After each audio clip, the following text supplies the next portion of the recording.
over here.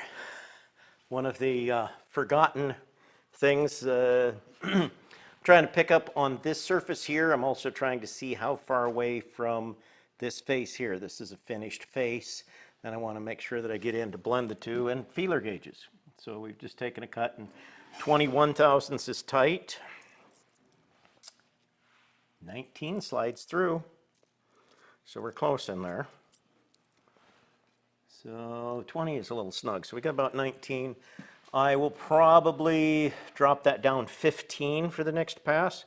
And then on the nose here, we can see similar. I'm going to just, as a guess, take a 17. And you can see, well, I don't know if you can. If you come over here, see how I have the straight line that I'm comparing to there? The nose is touching. So it's not just a matter of feeling, you can see it. So it is less than 17. Let's try 13. Oh, we're just going around here and picking numbers. I'm going to move this down just a little bit more. Yeah, you can see 13. See on both sides where it's just rocking. I'm just pushing down a little and it's just coming. The nose is holding up. You can't really feel in the front of it, but you can see that it's rocking off of that point right there. So there's still a little bit more than, well, 13 thousandths is still tight. So 10 is probably loose. Oh yeah, 10 fits loose, flat. And it's nice to have these ones. These are actually, well, I don't know what they're meant for anymore. Used to be the type of a tap, but that felt like it had a little friction, maybe. That was 11. So we're getting close. We're somewhere 13, like we said, was still tight. It was not 13. 12 is, I think the 12, yeah, it's got just a little rock on the 12. So we're probably 11 and a half. Again, I'm not going to go quite that much. I'm going to go 15 at first, and I will go in 8. And then we'll see where the next cut is and check it a little bit more. Once I get to where we're picking up on this surface, then I'll actually measure it. But before that, I'll bring the face in so that it's touching this surface here. And do we want to watch some of this? Okay, so we need our machine on. You want to turn it on there, Bert? You forgot. I did forget, yeah. Rocker switch, top part. Oh, this one? Yeah. Okay.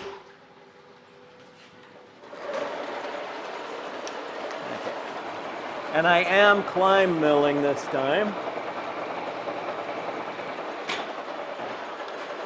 So I said that I was going to go up by 15.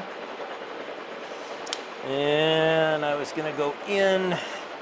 I said 8, but I think I'm going to be less proud. I think I'm going to just go, yeah, no, I will. I'll go to 7. Take 7.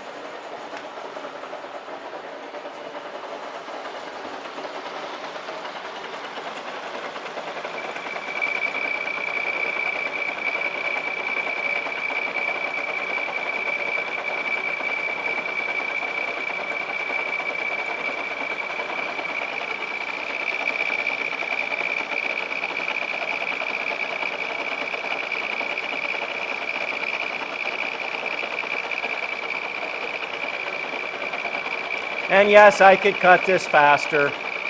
I'd rather just take it easy.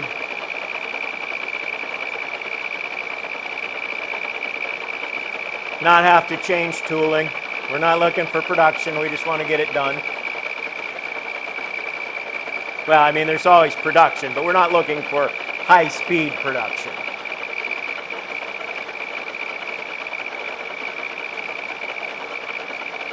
And also we have a, I didn't have a good, well no, I did have a holder that would hold that carbide end mill. I didn't have a flat on the end mill, so that's why I went with the spring collet.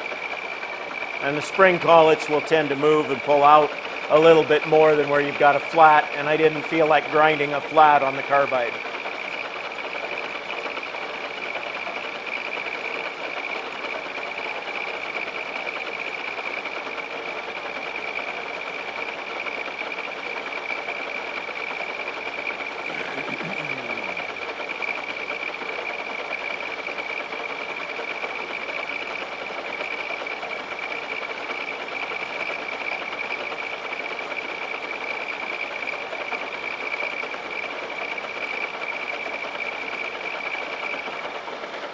Okay, I'm gonna blow out chips your way, Bert.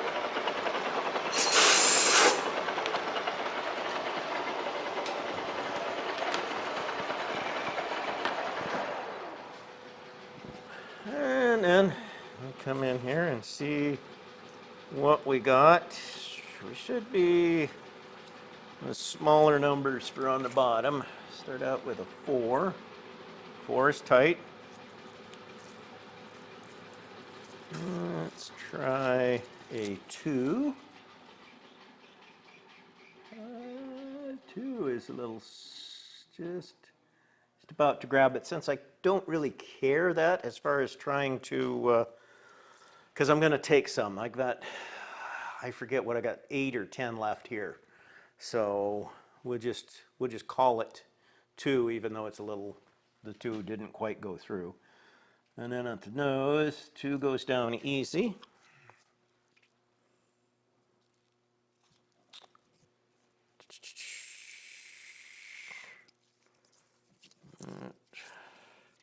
One shouldn't. That's that. There's a 4.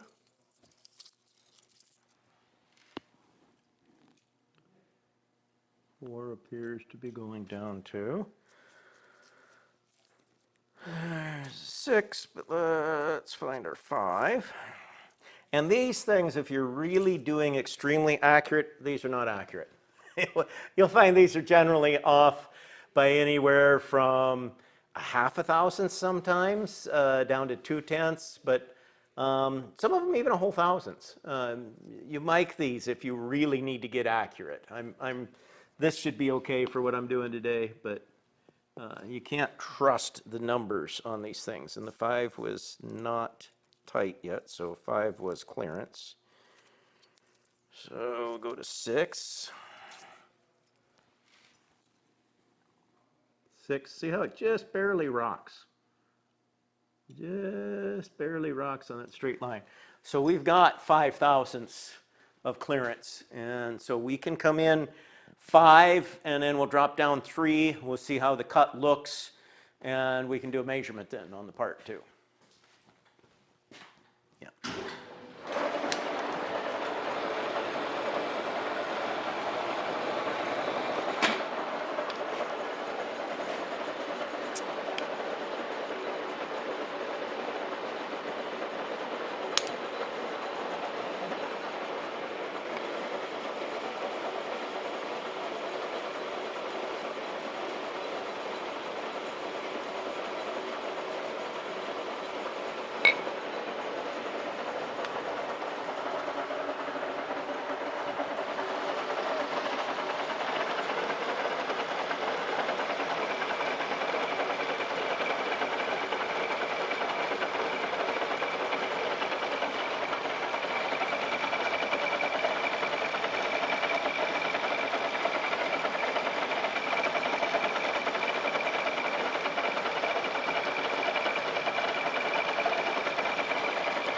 I'm going to go ahead and take another one up. I can tell it's not really cutting. Bouncing there. I'm going to actually go up 2 more. So I just going to take a cut on that instead of just an air cut in that direction.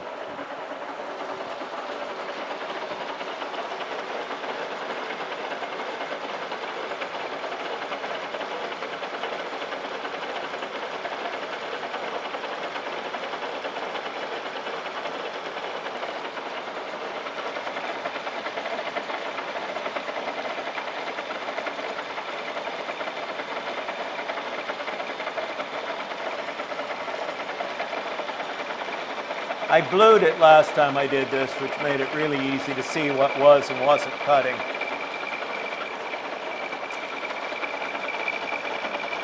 But the feeler gauges were the main thing that I went according to, and they worked pretty good. So I just thought I'd do it without bluing it now. You can see we're not quite touching at the nose, but part of that is that we're not full depth on the radius yet either. Because even the nose might be just skipping right along here, but this point is 1/4 of an inch, and since we're not down full depth, So we should be real close there. And our thickness here is supposed to be 812.5 thousandths.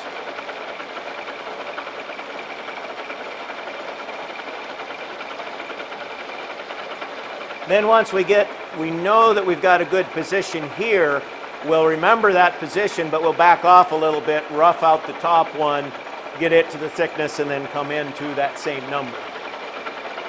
And again, this is the piece we thought we messed up before. Well, we did mess it up. And you can see our brazing line right there.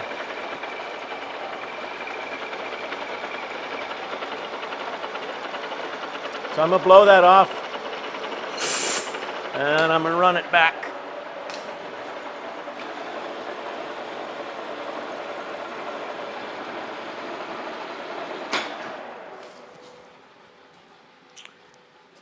And I'm going to grab a micrometer. And I can see we didn't quite, yeah, it really was just skimming there. It's probably the same as whatever my roughing cut was, just skimming. That's at 850, so apparently I left myself quite a little bit, which is part of why we're not seeing the curve, even though I know we're really close on the nose. Yeah, I left myself a little more, so I'm going to take, we need to go down roughly 38-ish, so I'm going to just take 20.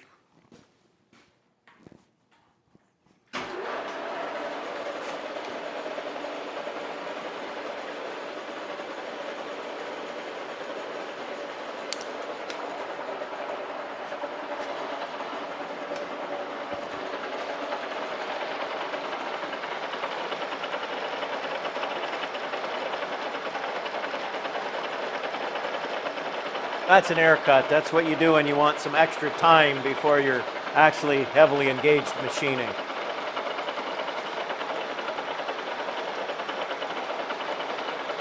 I've seen a lot of shops where that was done actually in production jobs.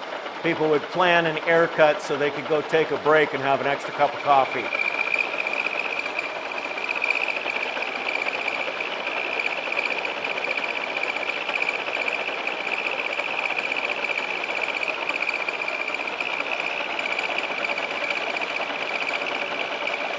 You can see up here at the top that there's still, you can see there's a ledge here, and you can see there's still a ledge here, but it's a lot less since we've came down and caught more of that radius.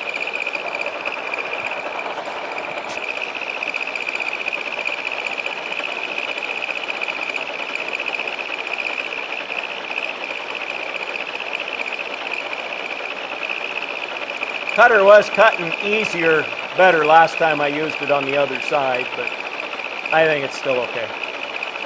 I do have new ones if it gets to be too much of a problem. But I'd rather stay with it, especially since we're close to the end.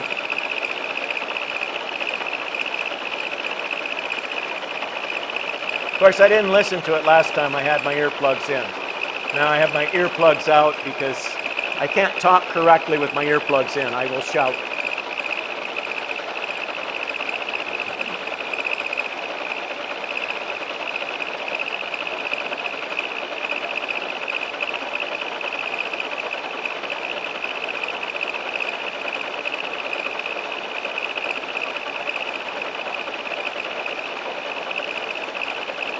This particular machine we don't have coolant on. The other horizontal mill we use does have coolant. This one had coolant when I first got it and the pump went out, and we just don't use it for stuff that really needs a coolant system.